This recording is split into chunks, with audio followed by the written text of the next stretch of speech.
Hi there, welcome back to Damage Algebra and to the 5th devlog for Forward Operations. I'm Jarrett, a full-time software engineering manager and hobbyist Unity game dev. In this devlog, I'd like to talk about the story of Forward Ops, at least at a high level. This will be a video in 3 parts. First, I'll go over why I'm working on the game's storyline. Second, I'll walk through the major plot points that drive the narrative. Lastly, I'll explain how I plan to use the story as a blueprint for future development. So without further delay, let's get into it. Okay, so why spend my time thinking about and working on a storyline for a game that I have developed so little of so far? The first reason is time. Over the past 3 months, I have produced and hosted a new podcast, which put out 10 episodes in its first season, each one over an hour long. It was a ton of work, and I'm very proud of it, but I'll save the plug for the podcast until the end of the video. Suffice to say, between recording, mixing, and publishing, as well as my full-time job, I just haven't had a lot of time for game development. So in order to keep things moving forward, I switched from my laptop to my notebook. I know in this age of agile versus waterfall, planning is sometimes considered a dirty word, but I find it to be incredibly valuable, and I took advantage of the little free time that I did have while I was away from my computer to continue working on something for Forward Ops. My hope is that I will be more productive the next time I do get to sit down and resume coding.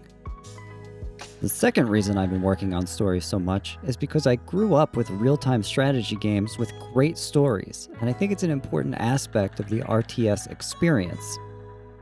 As a kid, I was fully immersed by Command & Conquer's full-motion video mission briefs, especially in the original when they felt more sincere than campy.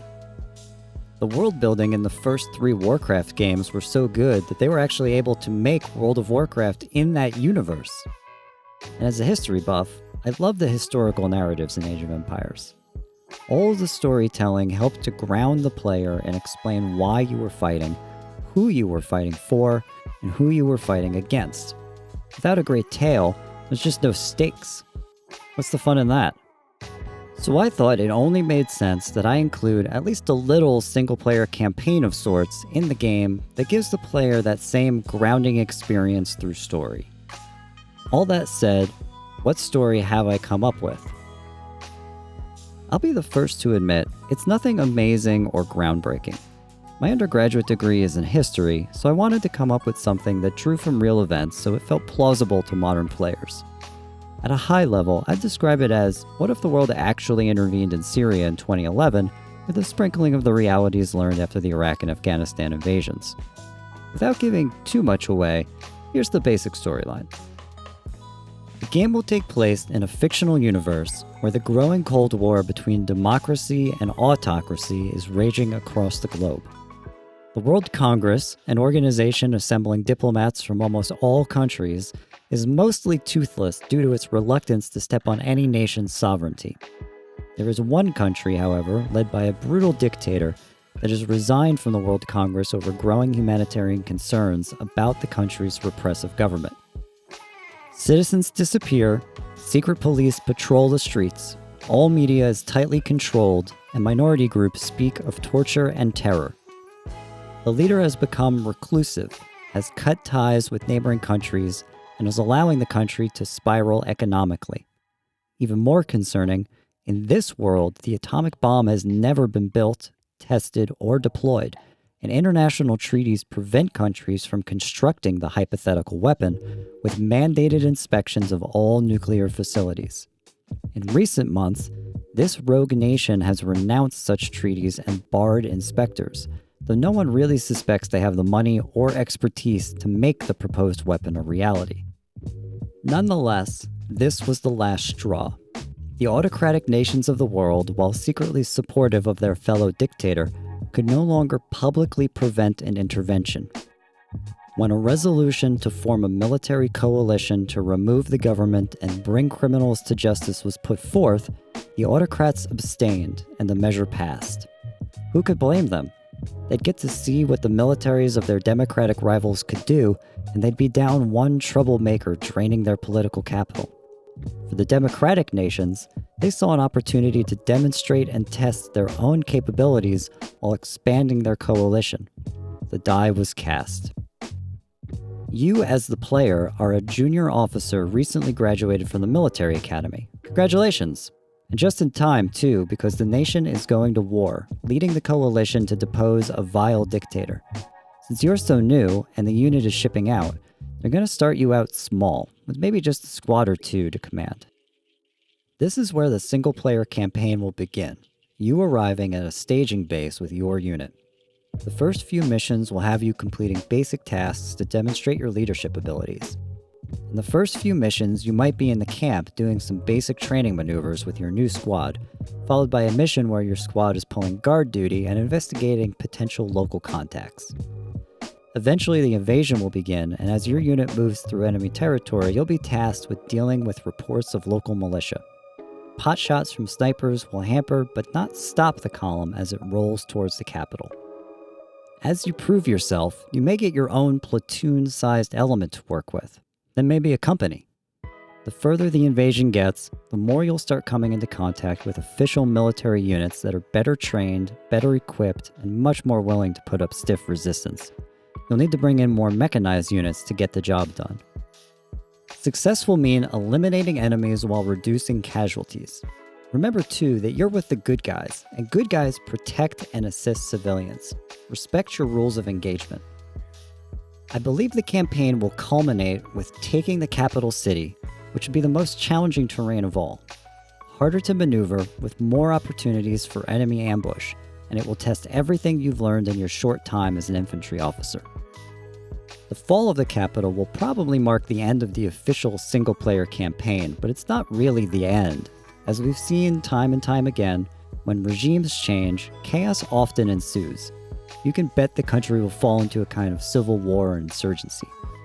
Never fear, the coalition has pledged to stick around and hunt down the worst offenders from the fallen government so they can be brought to justice.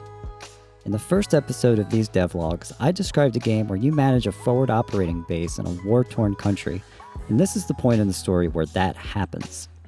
You'll be able to jump right into this game mode from the very beginning, because I would never lock it behind completing the campaign, but the campaign will tell the story of the invasion and the regime's downfall, which is where the base management mode would pick up from. I think it's a nice way to learn about your character, the war they're fighting in, the local people you're there to protect, and what the mission really is. Hopefully that sounds interesting. Again, I recognize that it's taken straight from real headlines, but I think that just makes things real for the player. One advantage of building out this narrative is that it gives me ideas for missions, like some of the ones I described earlier, and I plan to use these escalating mission ideas to help me organize my development activities. That's right, the story isn't just for the player, it's a blueprint for me too. It's a way of creating a checklist of features I need to build into the game in order to then build out maps and missions. Take the first idea, simple maneuvers of your squad. To accomplish this, I'll need to build out several systems, including Soldier AI, Squad AI, and issuing squad-wide commands.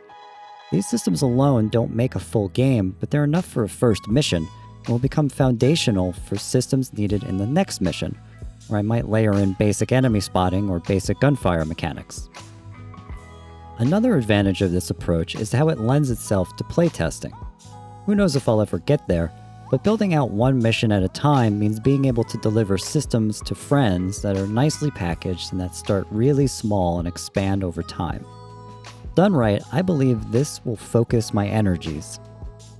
If I try to complete at least one mission per quarter, I think that could be doable, with the expectation that things get quicker as the foundation grows. In any case, that's the plan. Is it a good plan? I sure hope so, but let me know in the comments what you think. Am I onto something, or am I crazy? Does the story aspect sound interesting to you, or does it just sound kinda blah?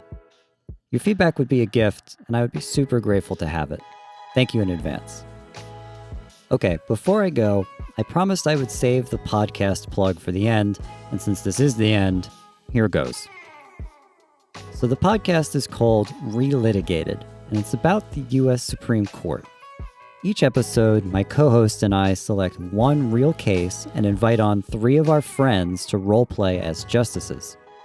We introduce the case, we provide them the facts, and then we re-argue the case for our panel of justices, just like what would happen in the real Supreme Court. The only thing is, none of us are lawyers. We're just lay people doing our best lawyer impressions. When the arguments are done, the justices deliberate and issue their own opinions. After that, we reveal what the actual Supreme Court ruled and discuss how we feel about the ruling and the case's impact today. We have a lot of fun, and I like to think we're pretty funny. Again, we're not actually lawyers, so it's both irreverent and educational.